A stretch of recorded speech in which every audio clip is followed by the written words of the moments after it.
Salve, salve para você, amigo do Podcrack. Eu sou José Roberto Coutinho, esse é o Podcrack episódio número 2, onde a gente fala do fim de semana dos cariocas no futebol brasileiro. E comigo, os meus amigos, hoje a gente está desfalcado, infelizmente o Caio não pôde comparecer por problemas técnicos, mas estou ainda assim cercado de craques. Vou começar com um deles, o Henrique Lima. Tudo certo, amigo? Tudo certo, rapaziada? Presente mais uma semana aí para esse pod craque especial. Todos os times carioca jogaram e vamos que vamos.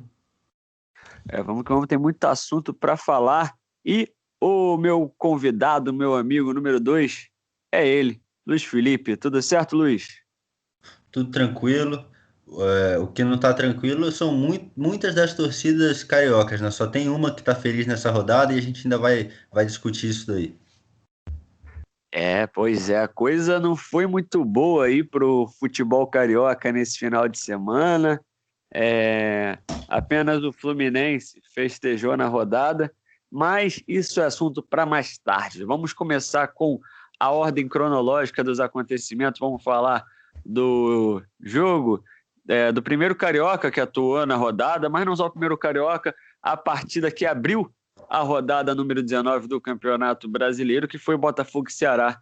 As equipes se enfrentaram no estádio Newton Santos no sábado e o Botafogo acabou empatando por 2-2, um empate que ficou com um gosto bem amargo. O Botafogo perdeu o pênalti, mais uma chance aí que escorreu pelas mãos do Alvinegro, né, Henrique? Pois é, essa rodada aí tinha tudo para ser incrível pro Botafogo, os resultados todos favoráveis. Mas o Botafogo acabou deixando escapar a vitória, né? Teve logo no início o Keisuke Honda fez um gol de pênalti, não marcado pelo juiz em campo. Depois o VAR chamou e marcou. O Botafogo fazia um bom primeiro tempo, tinha bastante produção no ataque, a defesa vinha bem e o Ceará não conseguia jogar. Logo em seguida, o Babi, quer dizer, o Kleber faz um gol, logo aos 7 minutos depois do gol do Honda, né, aos 22, e o Botafogo não se abateu, cara. Isso vinha acontecendo muito nas rodadas de início do campeonato, né? Fazia um gol, levava, se abatia, tomava virada ou levava o empate. Aconteceu diversas vezes aí no Brasileirão, mas não se abateu. O Bruno Nazário que entrou bem nessa partida, cruzou para o Babi, e o Babi, a especialidade dele, cabeceou certeiro e fez um gol. O Botafogo vinha muito bem, né? Mas acabou desperdiçando um pênalti com o Vitor Luiz, que mais uma vez o pênalti não foi marcado pelo juiz em campo e o VAR chamou para marcar. Mas o Vitor Luiz infelizmente desperdiçou, ele que vinha batendo todos os pênaltis até essa partida, e o Honda bateu o primeiro, ele bateu e acabou errando, é uma fatalidade, acontece. E no segundo tempo o Botafogo cansou, cara, e levou empate. Pois é, um jogo muito movimentado, como o Henrique disse. É, não só pelo placar, mas tivemos duas expulsões, uma para cada lado, e um tempo de cada equipe. Pelo menos ao meu ver, o Botafogo foi melhor na primeira etapa, mas o Ceará conseguiu não só equilibrar, mas jogar melhor no segundo tempo. Agora, Luiz Felipe, eu quero entrar em uma questão contigo, que é uma questão mais técnica, uma questão mais individual. O Keisuke Honda bateu o primeiro pênalti, converteu. O Vitor Luiz bateu o segundo pênalti a favor da equipe do Botafogo. Ele desperdiçou. Vitor Luiz vem sendo o cobrador de pênalti do Botafogo. O Keisuke Honda, craque renomado, mundialmente famoso, bom batedor de falta, todo mundo sabe que é uma das suas especialidades, a bola parada. Pouco faz esse tipo de função no Botafogo. O que será que vem acontecendo? Será que é falta de moral do japonês? Ou é humildade demais em deixar os companheiros serem donos das bolas paradas? O que acontece nesse quesito com o Honda e com o Botafogo?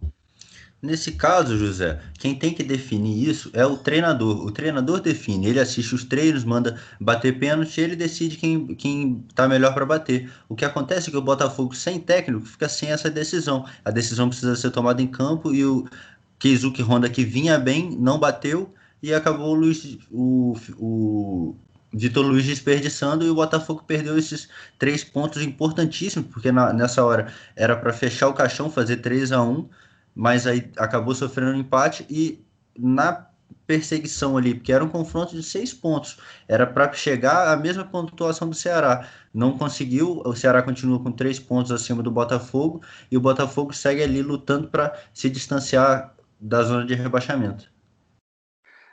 Pois é, 3 pontos preciosos, mas sobre o Honda ainda é importante esse debate, porque os torcedores do Botafogo, em sua maioria, questionam muito isso. Não é nenhuma novidade, o Botafogo está sem treinador, é verdade, mas desde a Autuori o Honda não é o dono das bolas paradas, sobretudo as cobranças de falta de pênalti.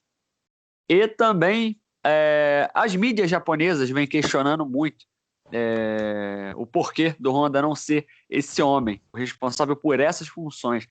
Mas, como o Luiz disse bem, o Botafogo perdeu 3 pontos preciosos nessa briga. Para muitos, o Ceará pode ser aí um adversário direto na luta contra a zona de rebaixamento. Eu acredito que seja um certo exagero. Mas o Botafogo segue ali na parte de baixo da tabela e no momento em que gravamos esse podcast, ele pode ainda perder mais uma posição caso o Red Bull Bragantino vença o Grêmio. Mas vamos para o segundo tópico. Hoje está muito apertado e tem muita coisa para falar. Todos os cariocas jogaram na rodada e vamos falar sobre Fortaleza e Fluminense. Teve carioca feliz sim nesse final de semana, quem disse que não? O Fluminense jogou contra o Fortaleza, equipe que tem a melhor defesa do Campeonato Brasileiro, faz uma ótima campanha, um time muito organizado do Rogério Ceni, e o Flusão foi lá e venceu. O Flusão abusado esse fora de casa, né, Henrique? Flusão mais do que nunca consolidado no G4. O trabalho aí do Odair Helma, que vinha sendo criticado, tá gerando frutos e o Fluminense mais do que nunca se garantindo no topo da tabela. Fez aí o seu gol com o Wellington Silva, né? Depois da dividida com o Gabriel Silva, ele bate, a bola acaba desviando no Dias e entra. E foi um resultado importantíssimo sobre um Fortaleza que vinha muito bem, como você já comentou no podcast passado, e concordo com sua opinião, o Rogério Ceni para mim é o melhor técnico brasileiro no Campeonato Brasileiro, e esse resultado é para dar bastante moral aí pro tricolor carioca. É verdade, o Fluminense conseguiu a vitória com o gol do Wellington Silva, gol marcado no segundo tempo. E aí, Luiz, vou entrar em 2 detalhes contigo. Primeiro, a reclamação, principalmente do Rogério Ceni, mas de boa parte da torcida do Fortaleza, quanto à expulsão do Roger Carvalho. Quero que você diga se foi justa ou não. E segundo, falar sobre as substituições do Odair Helma após a expulsão do zagueiro da equipe nordestina, que surtiram efeito. Manda ver, Luiz. Até o presidente reclamou da expulsão e tudo. Eu, de fato, achei um exagero. Achei que foi falta, sim. Era para amarelo. O zagueiro do Fortaleza não tinha que ter ido no corpo do atacante do Fluminense. Mas a verdade é que o Fluminense vinha dominando o Fortaleza o primeiro tempo todo. A expulsão acontece aos 10 do segundo tempo. E aí o Odair faz as mudanças, né? Muda o ataque todo, coloca 2 jogadores de velocidade, que são o Marcos Paulo e o Wellington Silva. E aí, numa jogada de sorte, a bola bate no peito do Ganso e sobra para o Wellington Silva, que também conta com a sorte de desviar no zagueiro, e o Fluminense sai vitorioso desse jogo lá em Fortaleza. Completa o mês de outubro inteiro sem derrotas e segue no G4, 3 pontos apenas atrás do líder do Internacional e do Flamengo.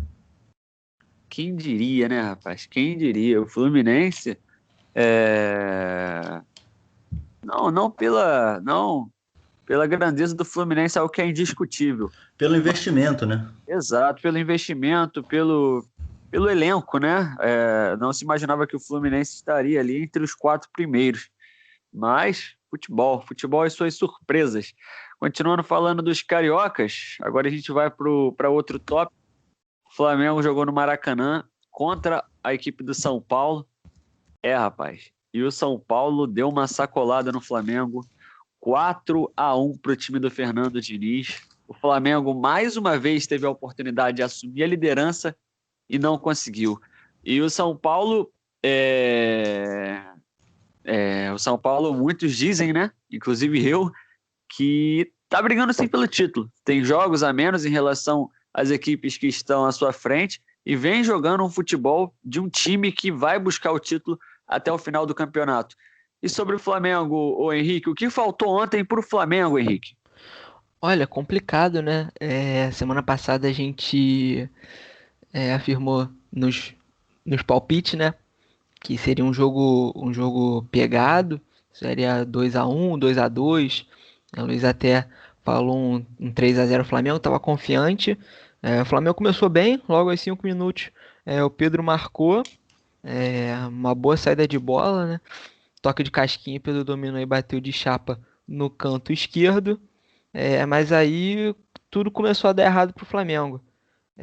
O Tietê consegue um belo chute de fora da área, no lado esquerdo da defesa do Flamengo, que ao meu ver deu muito vacilo ao permitir chutes de longa distância.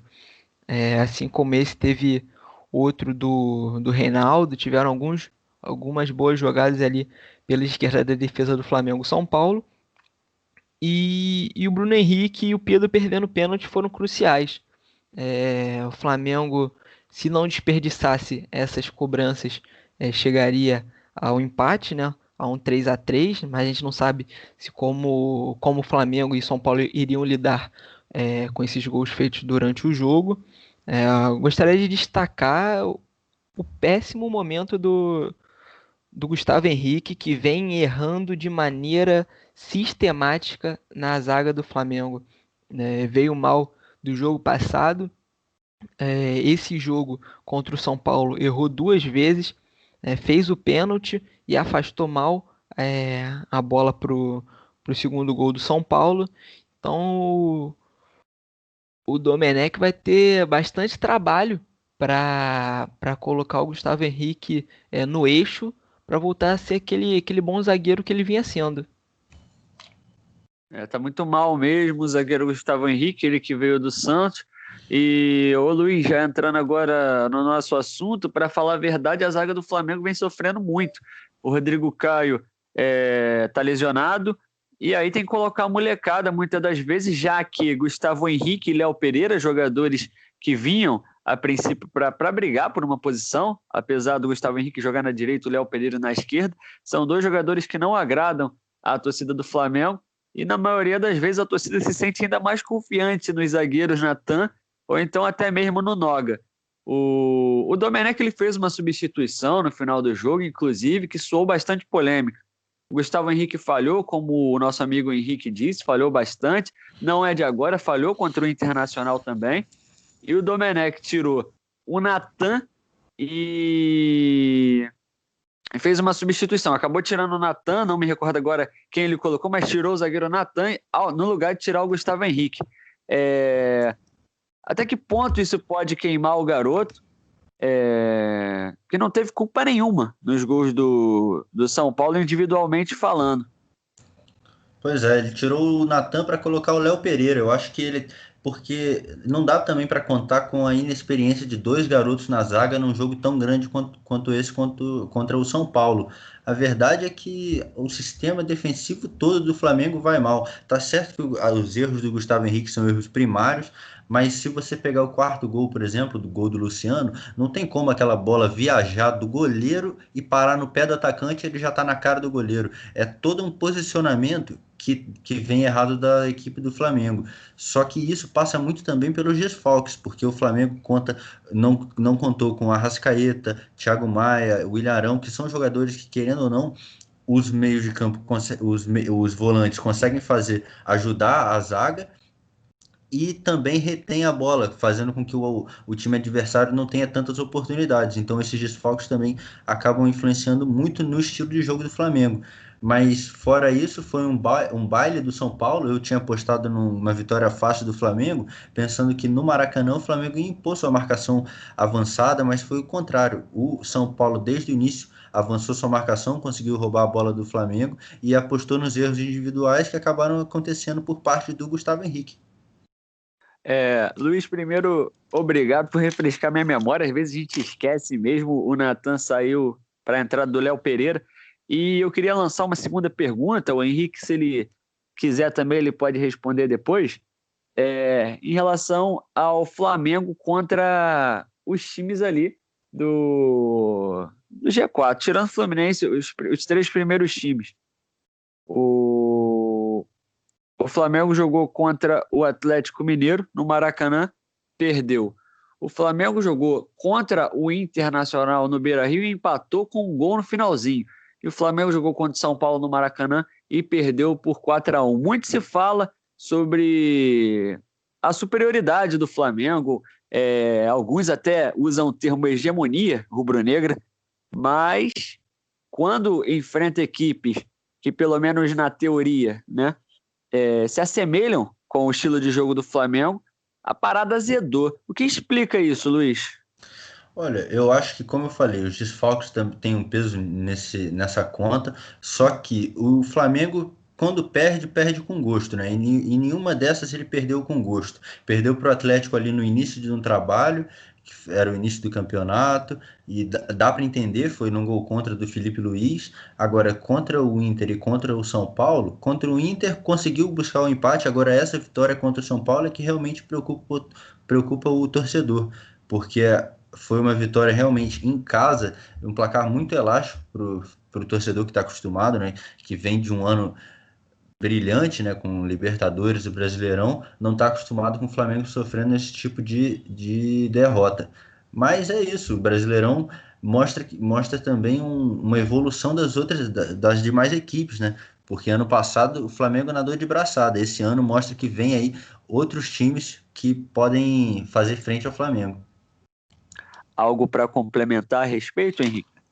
O Flamengo no G4 é, é de se esperar. Todo mundo já esperava o Flamengo bem no Campeonato Brasileiro, mas essas derrotas e resultados negativos aí contra os times do topo da tabela fazem efeito e lá na frente vai cobrar. O Domenech vem sendo muito criticado pela torcida do Flamengo por substituições que a maioria acha meio loucura ou até mesmo sem sentido, mas às vezes a cobrança é até excessiva, querendo comparar o trabalho do Jorge Jesus e com todos os jogadores que ele tinha à disposição e o que o Domenech está fazendo nesse início de trabalho dele do Flamengo. Agora, o Flamengo, se ele quiser ser campeão esse ano, vai ter que começar a jogar melhor, não vacilar contra os times do topo da tabela e, e jogar um futebol mais para frente, igual o do ano passado. Perfeitas as observações aí de Henrique Lima e Luiz Felipe. E vamos falar do último jogo, né? Vamos falar do último jogo. A gente está tentando decifrar problemas no Flamengo, mas no rival, no arquirrival, na verdade, o Vasco da Gama, os problemas estão bem expostos. O Vasco visitou o Goiás, o lanterna do campeonato, e ficou no 1-1. O Vasco ainda saiu na frente no primeiro tempo e tomou o empate no segundo tempo. Que fase do Vasco, né, Henrique? Que fase complicada. Como sair disso? Pois é, cara, são 8 jogos sem vencer. O Sapinto chegou aí no Vasco e não conseguiu vencer ainda. É complicado, cara. Complicado. O Goiás aí na lanterna do campeonato. Também que tem alguns jogos para serem disputados. Mas o que me chamou a atenção nesse jogo foi a quantidade de cartão amarelo. Foram 5 para o Goiás e 6 para o Vasco, mostrando aí um jogo bastante pegado. E o Vasco começou bem, né? Um gol de cabeça se eu não me engano, do Léo. E, cara, é complicada a situação do Vasco. No final, do meio pro final da partida, o Goiás acabou dominando e aos 52 minutos o Rafael Moura teve uma boa chance e o Ricardo Graça aí salva o Vasco aí no finalzinho. Poderia ter sido uma derrota se essa bola entra e o Vasco vai ter muito trabalho aí para poder se safar desse G4. G4 não, perdão, Z4. Pois é, por uma letra o torcedor Pois do é. Vasco não ficou feliz agora com a notícia com a fala do Henrique, na verdade. Luiz, falando sobre o Vasco ainda, o Sapinto ele acabou de chegar, obviamente que exige tempo organizar um time, mas o torcedor do Vasco está com pressa, cara. O torcedor do Vasco está com pressa. E como você disse, você mesmo falou em relação às escolhas do Vasco, pelo que o Vasco vai optar, porque a Copa Sul-Americana está rolando simultaneamente e o calendário está muito curto. E como que o Vasco do Sapinto e o próprio Português vai ter que organizar essa equipe para poder conciliar as duas competições e principalmente fugir da zona de rebaixamento? Olha, eu acho que pelo que o Vasco está apresentando é muito claro. Ele tem que optar por se manter na Série A. Porque do jeito que o time está jogando, não tem. Por exemplo, esse jogo contra o Goiás, um adversário que estava morto no campeonato. O Vasco fez um bom primeiro tempo, mas o segundo tempo foi totalmente dominado pelo Goiás. Quando entrou aquele Lucas Baggio, ele meteu bola na trave, mandou cruzamento para o Rafael Moura e o torcedor do Vascaíno tem que comemorar a volta do Benítez, né, que conseguiu fazer pelo menos ali uma parte do segundo tempo, e impressionante como esse jogador destoa do resto do time do Vasco, porque ele é muito bom jogador e o time do Vasco, infelizmente, é muito fraco, então é um time que não dá para lutar em duas frentes, tem que escolher ficar se mantendo no Brasileirão, e uma notícia ruim é que o Sapinto não está conseguindo demonstrar o trabalho, um time desorganizado, tinha momentos do jogo, principalmente no segundo tempo, que parecia até jogo de várzea. O Vasco totalmente desorganizado, tomando pressão e tendo que fazer falta para não sofrer contra-ataque. Pois é, complicado. Você falou aí os jogadores do Goiás que entraram no segundo tempo. De fato, o Ian Henrique complementou bem, quase o Goiás conseguiu virar a partida no finzinho. O Vasco ficou aí. Um empate com sabor de vitória para o Vasco. Pois é. Ao meu ver, eu acho que a gente entra num consenso aqui. O Goiás que saiu no prejuízo com esse empate, mas o Vasco pode ainda entrar na zona de rebaixamento, como eu já havia dito nessa rodada, a depender do resultado entre Grêmio e Red Bull Bragantino. Vamos falar ainda do Brasileirão. O primeiro turno, pelo menos na teoria, foi encerrado. Certo que o Botafogo tem jogo a menos, muita equipe ainda com jogos a menos. Mas a gente vai tentar fazer aqui uma projeção para o segundo turno, para as rodadas finais aí do Campeonato Brasileiro. Vamos começar pela ordem alfabética. O Botafogo está sem treinador, inclusive cogita-se Rafael Dudamel, venezuelano, no comando do Alvinegro Carioca. Qual é a sua projeção para o segundo turno do Botafogo? O Botafogo vai lutar mesmo para não cair? Fala você, Henrique. Complicado, né? Primeiro turno do Botafogo aí não foi nada bem. Os torcedores ali que esperavam terminar o primeiro turno em 10º até 12º, hoje são bastante pessimistas em relação ao Botafogo, clube que se encontra em 14º, na 14ª colocação, mas que pode perder posição. Falta o jogo do RB Bragantino e uma projeção aí pro segundo turno, com a chegada de um técnico. Os torcedores esperam ali pelo menos uma Sul-Americana, porque o time do tamanho do Botafogo, da grandeza do Botafogo, não pode se contentar em apenas se livrar do rebaixamento. O Botafogo tem um bastidor polêmico, um bastidor que desagrada todos os torcedores.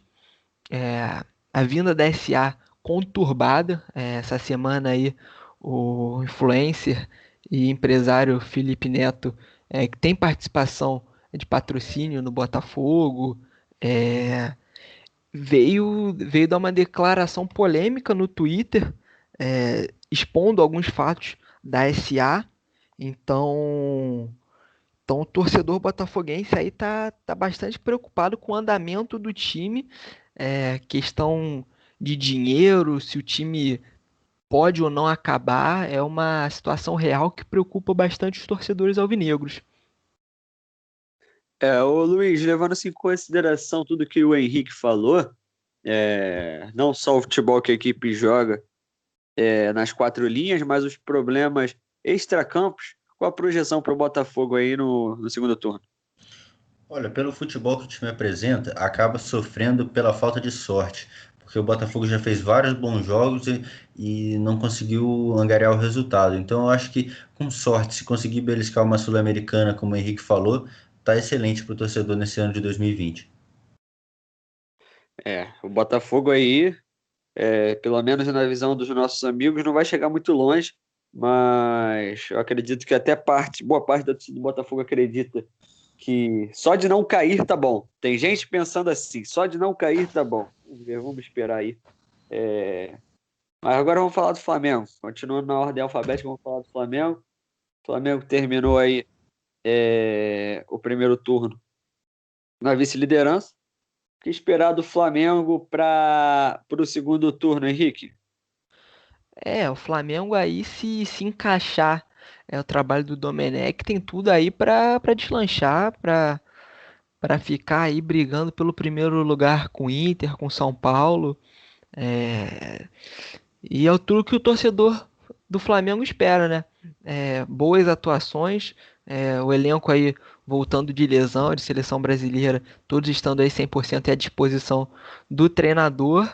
É um time que vai dar muito trabalho aí na briga pela liderança.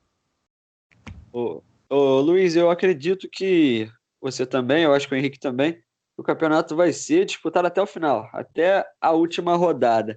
Agora, lesões, seleção brasileira, visto que estamos em época de eliminatórias para a Copa do Mundo, tendo que colocar a garotada, Libertadores, Copa do Brasil.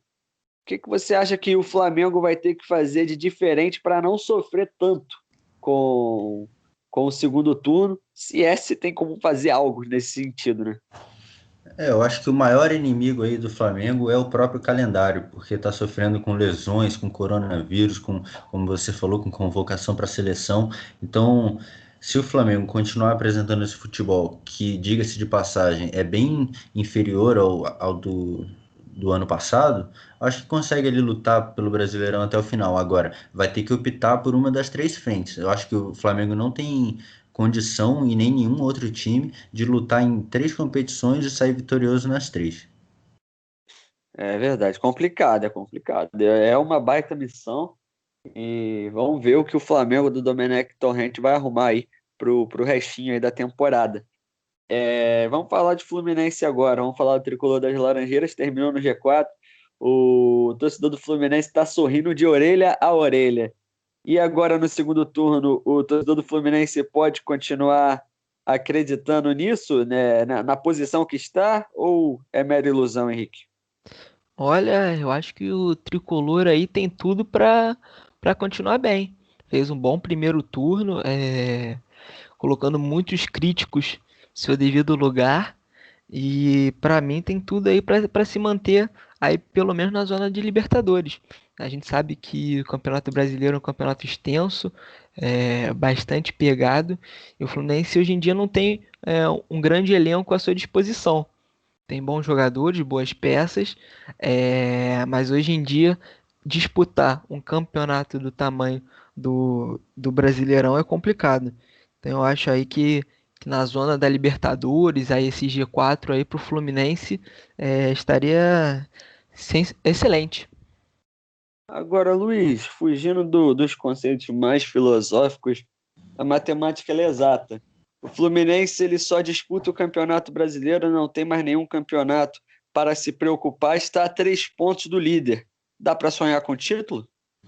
Olha, eu acho que nem o torcedor mais otimista sonhava com essa quarta colocação no fim do primeiro turno. O presidente Mário Bittencourt, no início do ano, colocou como meta ali uma pré-Libertadores, mas se tudo der certo, abrem 9, 10 vagas para pré-Libertadores. Então acaba sendo uma meta muito baixa. E você sendo eliminado de duas outras competições, se o Fluminense conseguir se manter por ali na zona da Libertadores, está excelente para o torcedor de tricolor. Eu tenho certeza que o ano de 2020 vai ser lembrado com carinho pelo torcedor. Com certeza, com certeza. Você falou algo que eu acho que todo mundo concorda. O Fluminense está sendo Fluminense, aquele Fluminense time de guerreiro, com um elenco limitado entre os 4 primeiros do Campeonato Brasileiro. E vamos falar agora do Vasco. Vamos falar do Vasco. O Vasco que... O Botafogo está fazendo feio, mas o Vasco está conseguindo fazer ainda pior. O Vasco muito próximo ao Z4 e que começou muito bem, começou liderando. Foi do céu ao inferno, né, Henrique? O que falar de uma possível projeção aí do Vasco no segundo turno? Pois é, rapaz. O Vasco aí, como os torcedores Cruz Maltino brincavam, estava harmonizado. O trabalho aí do Ramon Menezes estava sendo bastante vitorioso. Chegou aí a ficar em primeiro lugar, mas foi de ladeira abaixo. Quer dizer, foi despencando de forma vertiginosamente. É complicado aí como o Vasco deixou os resultados negativos influenciar e uma projeção aí pro segundo turno, cara. Espero, assim como todos os cariocas, façam um bom campeonato. Acho que o Vasco aí tem time para Sul-Americana e para não brigar aí no Z4 não, cara. Espero que o Sapinto português dê jeito aí no Vasco da Gama e que o Cruz Maltino saia da zona da degola. Luiz, sua projeção para o segundo turno do Brasileirão do Vasco. O Vasco tem 17 rodadas e 19 pontos. Se fechar o turno nessa pontuação e fizer a mesma pontuação no segundo turno, não chega naquela soma de 42 pontos que dizem que é o número mágico para escapar do rebaixamento. Então o torcedor vascaíno tem que ainda estar preocupado com o rebaixamento, completar esses 2 jogos, fechar o turno bem, conseguir uma vitória que não consegue já há 8 jogos e daí pensar em outra coisa. Por enquanto, o objetivo do vascaíno tem que ser sair da zona de rebaixamento o mais rápido possível. Missão difícil, mas não impossível. Vamos ver o que os comandados de Ricardo Sapinto vai poder fazer. Vamos poder fazer, no caso, nesse segundo turno. Para finalizar, vamos falar sobre o meio de semana. 2 cariocas entram em campo. O Botafogo joga nessa terça-feira, dia 3 de novembro, contra o Cuiabá. É o jogo da volta das oitavas de final da Copa do Brasil. Perdeu por 1-0 no Newton Santos, gol do Matheus Barbosa, e vai ter que jogar contra o Cuiabá. O Cuiabá vem muito bem na Série B, está no G4, e o Botafogo muito mal na Série A. O que esperar do jogo de amanhã? O Botafogo tem futebol para reverter o placar contra o Cuiabá, ou só com a camisa pesando, Henrique? Olha, vai ser um duelo difícil. O Botafogo fez um péssimo jogo contra o Cuiabá na, na última semana e acabou perdendo de 1-0. O Cuiabá, se eu não me engano, ainda não perdeu em casa, na Série B, e o Botafogo não venceu fora de casa. Então, as condições estão bastante adversas pro Alvinegro, mas acredito que o Botafogo tenha futebol para isso.